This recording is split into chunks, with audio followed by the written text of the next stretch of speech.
Hello students, मैंने previous lectures में आपको आरसीसी का टाइप्स ऑफ बीम बता दिया था। ठीक है, पूरे फार्मूले बता दिए थे एक एक करके। ठीक है, अब उन फार्मूलों का यूज करके हम इसमें न्यूमेरिकल करेंगे। ठीक है, आज हम न्यूमेरिकल करेंगे। तो सबसे पहले हमें पता होना चाहिए कि जो हम सिंगली रेनफोर्स बीम जो स्टडी कर रहे हैं उसके अंदर कौन कौन सा प्रॉब्लम आता है। ओके, जब आपको प्रॉब्लम पता हो फिर आप उसको डिजाइन या सेक्शन को कैलकुलेट कर सकते हो। सो फर्स्ट है हमारा क्या, to determine the moment of resistance. First हमारा प्रॉब्लम क्या है, मोमेंट ऑफ रेसिस्टेंस डिटरमाइन करने के लिए। ठीक है, जो नेक्स्ट है हमारा, to determine the actual stress develop in steel and concrete.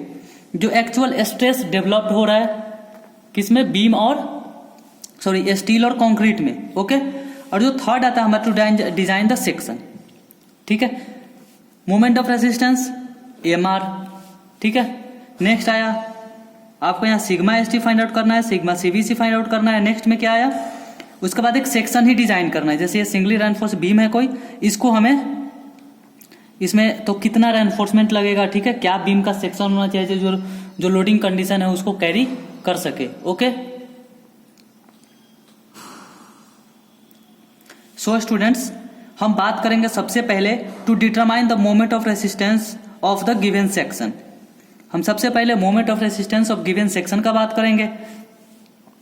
तो सबसे पहले क्या आएगा, हमें जो गिवन रहेगा, जो एग्जाम में आएगा या कहीं भी क्वेश्चन जो होता है उसमें जो गिवन होता है, हम सबसे पहले उसके लिए डिस्कस करते हैं, उसको डिस्कस करेंगे सबसे पहले। जब हमें moment of resistance find out करना होगा तो उस समय आपको क्वेश्चन में दिया होगा width and depth of a section, B और डी दिया होगा, एरिया ऑफ स्टील एएसटी दिया होगा, मटेरियल ग्रेड दिया होगा। ठीक है, जो इसका एम के फॉर्म में दिया होगा, इसका एफई लिखा होगा। ठीक है, फॉर एग्जांपल एम 10, 15, 20। ठीक है, इसका 250, 415 एटसेट्रा। ठीक है, ऐसे दिया रहेगा। ओके, सो प्रोसीजर स्टार्ट करते हैं। सबसे पहला स्टेप होता है क्या, to calculate the grade of concrete and steel. ठीक है, grade of concrete and steel दिया होगा तो हमें क्या फाइंड आउट करना है, सिग्मा सीवीसी और सिग्मा एसटी। ठीक है, उसके बाद जो हमारा सेकंड स्टेप है, calculate the modular ratio, M find out करना है हमें। ठीक है, नेक्स्ट आता है to determine the critical neutral axis. ठीक है, क्रिटिकल न्यूट्रल एक्सिस आपको पता है, मैंने बताया था क्रिटिकल न्यूट्रल एक्सिस जो आफ्टर लोडिंग जो उसका जो सेंटर ऑफ ग्रेविटी यानी जो लाइन सेंटर ऑफ ग्रेविटी से पास कर रहा है उसको बोलते हैं क्रिटिकल न्यूट्रल एक्सिस। ठीक है, तो वो ये फॉर्मूला आपको बताया था, M sigma CBC by sigma S T is equal to करोगे आप critical neutral axis D minus critical neutral axis. तो आप यहां से क्या फाइंड आउट कर सकते हो, क्रिटिकल न्यूट्रल एक्सिस। नेक्स्ट है determine the actual neutral axis. ठीक है, नेक्स्ट है हमारा to determine the actual neutral axis. Next हमारा है, तो इसके लिए क्या करना है, B N square by 2 is equal to M, modular ratio है सिग्मा एस टी क्या, area of steel D minus N. ठीक है, depth of neutral axis minus N. Okay, next है कंपेयर करना है एन ऑन सी को। तो कंपेयर करेंगे तो क्या आएगा, ये कौन सा है, ये बैलेंस सेक्शन हो जाएगा। तो बैलेंस सेक्शन के लिए आपको क्या बताया था मैंने, आप मोमेंट ऑफ रेसिस्टेंस का कोई भी फॉर्मूला लगा सकते हैं इन फॉर्म ऑफ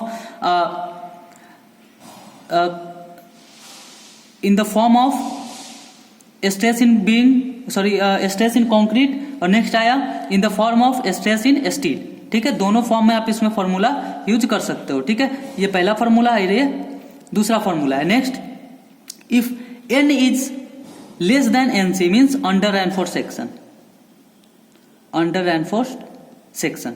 ठीक है, अंडर रेनफोर्स सेक्शन है, इसमें क्या आएगा, under reinforce section means reinforcement कम है तो आप रेनफोर्समेंट पे कैलकुलेट करोगे। नेक्स्ट है ओवर रेनफोर्स सेक्शन, हमारा ये कौन सा है section, next over reinforce section. तो ओवर रेनफोर्स सेक्शन में आप कैलकुलेट पहले फेल कंक्रीट पहले फेल होगा तो आप कंक्रीट पे पहले निकाल लोगे। ठीक है, सो स्टूडेंट्स, हम एग्जाम्पल अगर लें तो आप क्वेश्चन इसमें देखते हैं क्या है। क्वेश्चन है हमारा, find the depth of neutral axis and percentage of steel for a balance section of a singly reinforce beam using M20 and mild steel. ठीक है, एक मैं आपको बताता हूं और एक आप इसको करके देखना। ठीक है, तो हमें क्या दिया हुआ है, फर्स्ट में सिग्मा सीबीसी 7 न्यूटन पर mm स्क्वायर हो जाएगा, ठीक है, क्योंकि M20 है तो M20 के लिए हमें बेंडिंग स्ट्रेस कितना होता है 7 न्यूटन पर mm स्क्वायर, और sigma S T 140 mild steel के लिए होता है। ओके, तो इसका मॉडुलर रेशियो क्या होगा 280 तो 13.33 आ जाएगा। For balance section, balance section के लिए के आप निकालोगे तो के क्या होगा, आपको बताया था मैंने M sigma CBC, sorry 3 sigma CBC 3m, ठीक है, ऐसे करके आप इसको निकाल लोगे। नेक्स्ट आया ये k आ जाएगा, ये आ गया n, आप निकालोगे कैसे k इंटू डी, आपको बताया था मैंने, तो k into 0.40 into D. Depth of neutral axis कैसे आएगा n इज इक्वल टू के डी, ठीक है, यहां पे है निकला हुआ, ये आएगा। लिवर आर्म j 1 माइनस के बाई 3 आ जाएगा, तो 1 माइनस 0.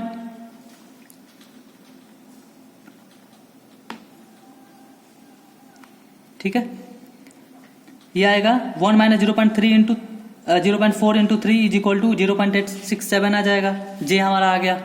मोमेंट ऑफ रेसिस्टेंस आएगा, फॉर्मूला क्या बताया था मैंने आपको, m is equal to Q B D square, ठीक है, क्यू क्या था फैक्टर था, मोमेंट फैक्टर होता है, ठीक है, तो इसको 1/2 सिग्मा सीबीसी के इंटू जे आ गया, 1/2 7 into 0.4 into 0.867 is equal to 1.214। Okay, यहां से आ गया तो m क्या आ गया 1.214 B D square. Find the moment of resistance of RCC beam. Next आया, अब हम एक क्वेश्चन को लेते हैं जिसको हम प्रॉपर सॉल्व करेंगे पूरा। Find the moment of resistance of RCC beam of 300 mm, आपको दिया हुआ है, इतना वाइड है और डेप्थ कितना है 500 mm। ओके, तो effective depth is reinforcement is 3 बार दिया हुआ है ऑफ 16 mm बार, कितना mm का है 3 बार दिया हुआ है उसमें, और 16 mm का बार दिया हुआ है 3। कंक्रीट का ग्रेड क्या है M20 एंड स्टील का ग्रेड क्या है Fe415। सो जैसे मैंने आपको स्टेप्स बताया, हम एक एक स्टेप को फॉलो करके इसको कैलकुलेट करेंगे। सबसे पहला है हमें बेंडिंग स्ट्रेस, तो M20 के लिए क्या आ गया 7 न्यूटन पर mm square, sigma S T 230, क्योंकि क्या है ये HYSD बार है, ठीक है। अब देखो गिवन में हमें क्या क्या दिया हुआ है, B दिया हुआ है 300, डी दिया हुआ है 500, ओके, और क्या दिया हुआ है M15 कंक्रीट का ग्रेड दिया है और Fe415 स्टील का ग्रेड दिया है, ठीक है, और 3 बार ऑफ 16 mm डाया, ठीक है, ये दिया हुआ है हमें। तो अब हमारा m आ गया 280/3 सिग्मा सीबीसी, ये 13.33, और b क्या है 300, d क्या है 500 mm नीचे, ठीक है। तो AST क्या आ जाएगा 3, और जब सर्कल का होता है एरिया उसको मल्टीप्लाई कर दोगे 3 से, क्योंकि बार क्या होता है सर्कल में होता है। ओके, बार तो ऐसे ही होता है ना सर्कल में। ये क्या है 16 mm का है, ठीक है, तो 16 mm का एरिया निकाल लो, इंटू 3 कर दो, तो ये आ गया एरिया हमारा, ठीक है, 603.42 mm स्क्वायर। नेक्स्ट हम फाइंड आउट करते हैं क्रिटिकल न्यूट्रल एक्सिस, ठीक है। Critical neutral axis means NC, NC के लिए क्या करोगे m sigma CBC by sigma S T is equal to NC D minus NC, ठीक है, ये फॉर्मूला है, इसको आप याद रखना, ठीक है, इसको यूज करके कैलकुलेट करेंगे। तो 13.33 इंटू 7, एम का वैल्यू कितना है 13.33, सिग्मा सीबी की है 7, सिग्मा एस टी है 230 is equal to critical neutral axis 500 and minus, तो आप इसको यहाँ पे कैलकुलेट करोगे 0.405 आएगा। फिर आप एनसी डी माइनस एनसी, इसको इस साइड ले आओगे, ये इधर आ जाएगा, तो मल्टीप्लाई करने के बाद ये आएगा एनसी, तो एनसी इज इक्वल टू क्या आ जाएगा, इसको जब आप सॉल्व करोगे तो एनसी इज इक्वल टू क्या आ जाएगा 144.13 mm, ठीक है। नेक्स्ट है एक्चुअल न्यूट्रल एक्सिस। अब हमें ये क्रिटिकल फाइंड आउट करें, हमें एक्चुअल फाइंड आउट करना है। एक्चुअल के लिए क्या फॉर्मूला बताया था आपको, bn²/2 is equal to m सिग्मा m AST d minus n, okay. तो ये क्या आ जाएगा अब 300 है ना, b हमारा b 300 है, n हमें पता नहीं है, v/2 is equal to 13.33 into area of steel ये है, और d माइनस n ये आ गया।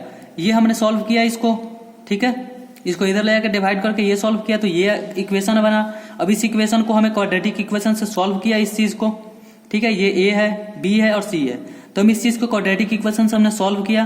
क्वाड्रेटिक इक्वेशन पता है सबको, क्वाड्रेटिक इक्वेशन जब बनाकर आप इसको सॉल्व करोगे तो ये क्या आ जाएगा n is equal to 139.13 mm, okay, आ जाएगा 139.13 mm।